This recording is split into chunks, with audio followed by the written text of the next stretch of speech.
السلام علیکم ورحمۃ اللہ وبرکاتہ۔ دوستو امید کرتا ہوں آپ خیریت سے ہوں گے۔ میں ہوں محمد مقصود قاسمی اور آپ دیکھ رہے ہیں باغ مدینہ یوٹیوب چینل۔ دوستو اتراکھنڈ ہائی کورٹ نے مسلم قانون کے تحت 18 سال سے کم عمر کی لڑکیوں کی شادی کی اجازت کے خلاف دائر ایک عرضی پر سماعت کرتے ہوئے جمعے کو آل انڈیا مسلم پرسنل لا بورڈ کو 4 ہفتوں کے اندر جواب دینے کی ہدایت دی ہے۔ اس معاملے کی سماعت چیف جسٹس وپن سانگھی اور جسٹس آلوک کمار ورما کی ڈبل بینچ میں ہوئی۔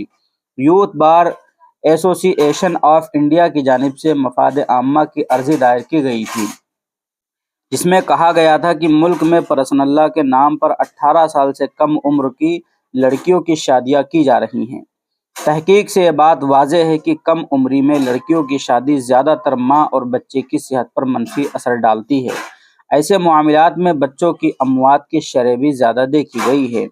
درخواست میں مزید کہا گیا ہے کہ 18 سال سے کم عمر لڑکیوں کی جنسی استحصال کو مرکزی حکومت نے قانونی جرم کا درجہ دیا ہے۔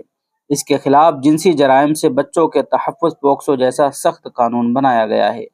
دوسری جانب پرسنل لا کے نام پر 18 سال سے کم عمر لڑکیوں کو شادی کی اجازت دی جا رہی ہے اور بیشتر ریاستوں میں عدالتیں بھی انہیں تحفظ فراہم کر رہی ہیں۔ اس سے واضح ہے کہ اس معاملے پر عدالتیں بھی منقسم ہیں۔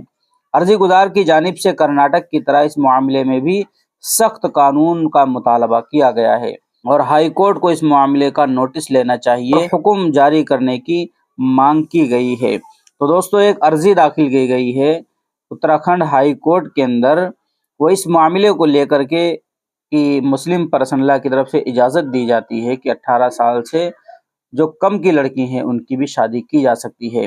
اسی کے خلاف جب عرضی داخل کی گئی تو کورٹ نے اس عرضی کے اوپر سنوائی کرتے ہوئے مسلم پرسنل لا بورڈ سے 4 ہفتے کے اندر اس چیز کا جواب مانگا ہے۔ اب دیکھتے ہیں دوستو جتنے بھی اکابرین ہیں مسلم پرسنل لا بورڈ کے سدسیہ ہیں ان کی طرف سے کورٹ کو کیا جواب دیا جاتا ہے۔ اب آپ حضرات اس کے متعلق کیا کہنا چاہتے ہیں نیچے کمنٹ کر دیجئے اور پہلی بار چینل پر آئیں تو سبسکرائب کر لیجئے۔